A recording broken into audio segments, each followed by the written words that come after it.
বন্ধুরা, ভারত বাংলাদেশের ভিসা বন্ধ করে দিয়েছে।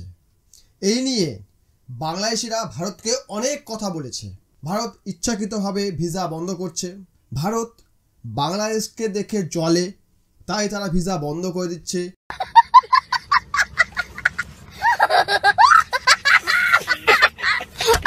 ভারত ছাড়া আমাদের গতি নেই নাকি, এই সেই বহু কিছু বাংলাদেশিরা বলেছে, মানে কাংলুরা বলেছে। বর্তমানে ভারত ছাড়াও বহু দেশ বাংলাদেশের ভিসা বন্ধ করছে এবং এর মধ্যে অনেক মুসলিম দেশও আছে, যাদেরকে সঙ্গী করে বাংলাদেশ স্বপ্ন দেখছে, মানে দিবা স্বপ্ন দেখছে যে তারা ভারতকে একদিন দখল করবে। সেই সকল দেশগুলোও কিন্তু বাংলাদেশের ভিসা ব্যান করে দিচ্ছে, মানে বাংলাদেশিদের তাদের দেশে ঢুকতে দিচ্ছে না। তো কেন এমন হচ্ছে? কেন বাংলাদেশের সঙ্গে সকলেই এমন মারামারি করছে, মানে মুখে জুতো দিয়ে মেরে দিচ্ছে? হোয়াই? মানে কাংলাদেরকেই বেছে বেছে কাংলাদেরকেই কেন বিভিন্ন দেশ জুতোর বাড়ি মারছে? এ বিষয়ে কারণটা কি? ঠিক যেই কারণে ভারত বন্ধ করেছিল। ভারত মেনলি কেন বন্ধ করেছিল? বাংলাদেশের অস্থির পরিস্থিতির জন্য, আর 2 নম্বর ইলিগেল ইমিগ্রেন্টসের জন্য। মানে ইলিগালি ভারতবর্ষে এসে বহু বাংলাদেশি বাস করছে, সেটাকে আটকানোর জন্য।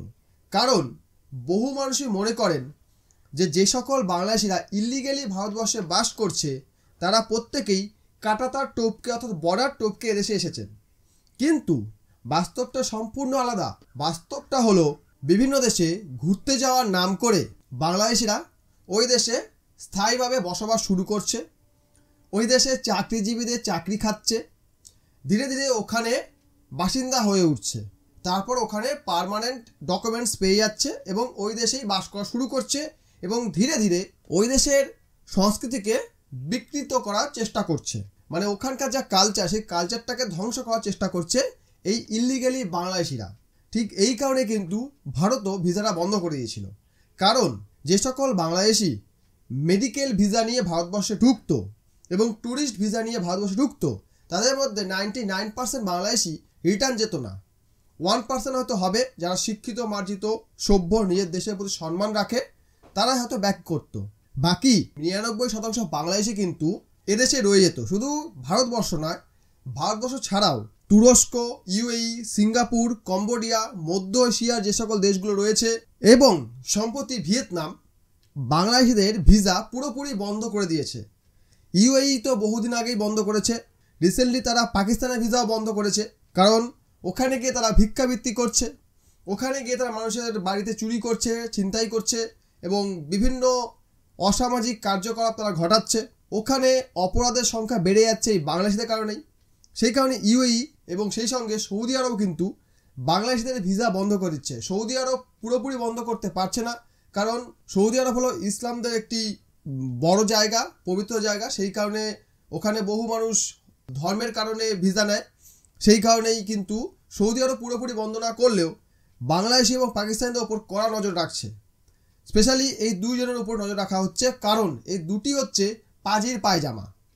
মানে কাংলু এবং ফাংলু, মানে ফকিরস্তান আর বাংলাদেশ, এই দুটি হচ্ছে পাজির পায়জামা। এরা কিন্তু সর্বদাই একটা চেষ্টাই থাকে যে কি করে কোনো দেশে গিয়ে সেখানকার সম্পত্তি বাজেয়াপ্ত করব এবং ওখানকার সংস্কৃতিকে বিকৃত করব। এই হচ্ছে এই দুই দেশের সবচেয়ে বড় চিন্তা। এই দুই দেশের উন্নতি না হওয়ার পিছনে সবচেয়ে বড় কারণ হচ্ছে এরা কখনো কোনো দেশের ভালো চায় না। এরা সবসময় চিন্তা করে কি আমরা কি করে মানুষের ক্ষতি করব। আর সেই কারণে কিন্তু বিভিন্ন দেশের অ্যাম্বাসিদের বিশ্বাস করাতে পারছে না বাংলাদেশিরা যে তারা শুধুমাত্র ঘোরার জন্য ওই দেশে যাচ্ছে। ঘুরতে যাওয়ার নাম করে ওই দেশে বহু বাংলাদেশ থেকে যাচ্ছে।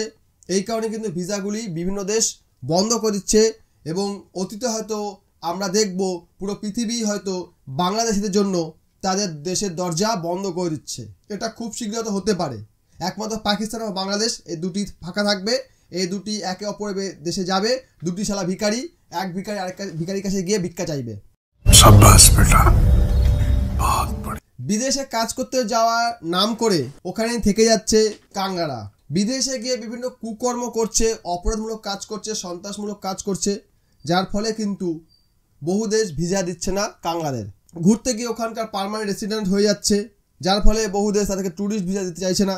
এবং এই সকল ব্যাপার নিয়ে বাংলাদেশে জোর আলোচনা চলছে, কারণ বিভিন্ন দেশ যেহেতু ভিসা বন্ধ করে দিচ্ছে, সেই কারণে ওখানকার বিভিন্ন ট্যুর প্ল্যানার আছে যারা, এবং যে সকল এজেন্ট আছে যারা এই সকল ইললিগাল বাংলাদেশিদের বিদেশে পাঠিয়ে দিয়ে বলে তোকে থেকে যা, আসিস না আর, তারাই এখন নাটক করে বলছে কি সরকারকে দায়িত্ব নিতে হবে, সরকারকে আলোচনা করতে হবে, হট করে যেন ভিসা বন্ধ না হয়ে যায়, হ্যান তার বহু কিছু বলছে। কিন্তু আমার মনে একটাই প্রশ্ন আসছে, সরকার কোথায়? ওখানে নির্বাচিত কোনো সরকার নেই, তাহলে কে এটাকে দেখবে যে এদেশে যে মানুষটা ভিসা নিয়ে বাইরে গেল, ঘুরতে গেল অথবা কাজ করার জন্য গেল, তার মেয়াদ শেষ হওয়ার পরে সে দেশে ফিরছে কিনা এটা কে দেখবে? কোনো স্থায়ী কোনো সরকার নেই। এতদিন যে সরকারটা ছিল তাকে তো লাথি মেরে ওখানকার জনগণই দেশের বাইরে করে দিয়েছে, এখন নিজেরাই সাফার করছে। এখন বহু কাংলু এসে আমার কমেন্ট বক্সে কমেন্ট করবে যে হাসিনা তোমাদের দালাল ছিল তাই তোমাদের ভালো লাগছে না। হ্যাঁ রে মাথা মোটার দল, অশিক্ষিত মূর্খের দল, তোদের দেশের প্রধানমন্ত্রী আমাদের দেশে দালাল, ছাগল কোথাকার। আর দালাল ছিল বলে তো এখন খেয়ে পড়ে ভালোভাবে বাঁচছিল, এবার দেখ না কী অবস্থা, এবার দেখতে থাক। একটু সবজি উঠেছে, একটু আলু পেঁয়াজটা এখন সবে উঠেছে, যেটুকু চাষবাস করেছিলি উঠেছে বলে একটু সস্তায় পাচ্ছিস, আর 1 মাস পরেই তো পিছন থেকে একদম গরম ধোয়া বেরোবে, ভাই না খেতে পেয়ে গরম ধোয়াই বেরোবে, আর ওটাকে ঘুরে খাস, ছাগল কোথাকার। তো যাই হোক, ভিডিও ভালো লাইক করবেন, কমেন্ট করবেন, শেয়ার করবেন, চ্যানেল সাবস্ক্রাইব করে দেবেন। ভিডিও দেখার জন্য অসংখ্য ধন্যবাদ।